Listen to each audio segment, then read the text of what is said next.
把2块钱的豆腐做出和吃肉一样的感觉，我是不得不服，这做法真的牛。首先来准备个2块钱的淡水豆腐哈，先来改刀成大小均匀的片。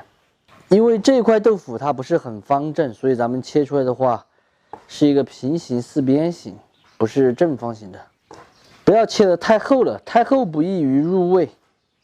配菜准备了2根莴笋，头已经把它削出来了，叶叶切成条。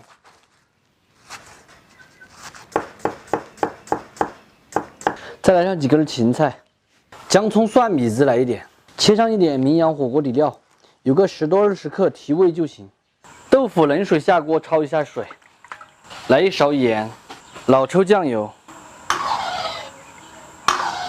焯开过后，先给它倒出来泡起。锅里来一点点油，下莴笋，来一点点盐，鸡精。炒熟过后，先给它关火，倒出来打底。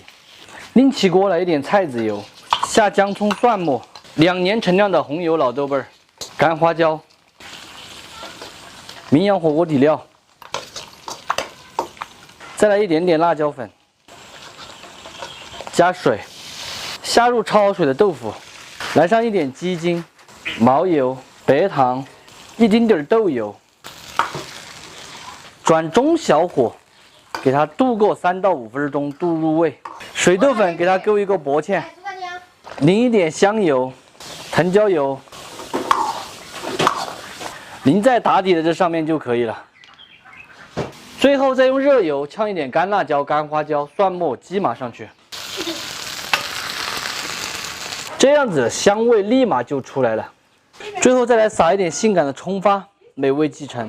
咱们今天的水煮豆腐就做好了。真正煮出的豆腐哈，麻辣鲜香嫩，并且烫，和咱们平时吃的水煮鱼、水煮牛肉一样的味道。2块钱的豆腐做出肉的味道，超级的简单。喜欢的朋友可以收藏着，有时间的时候自己试着搞一下。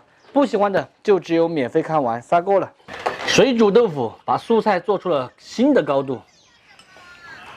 麻婆豆腐是荤菜啊，麻婆豆腐其实好吃。这个不是荤菜吗？猪油都没有放底儿。哎呀，一个重口味，一个清淡的。清淡的是这个炖的汤，牛排骨汤。都不好吃。说说你买豆腐买了好久的？大家不要看到这么多辣椒什么的，一点辣味都没有。这个豆腐真的买的好。对不对？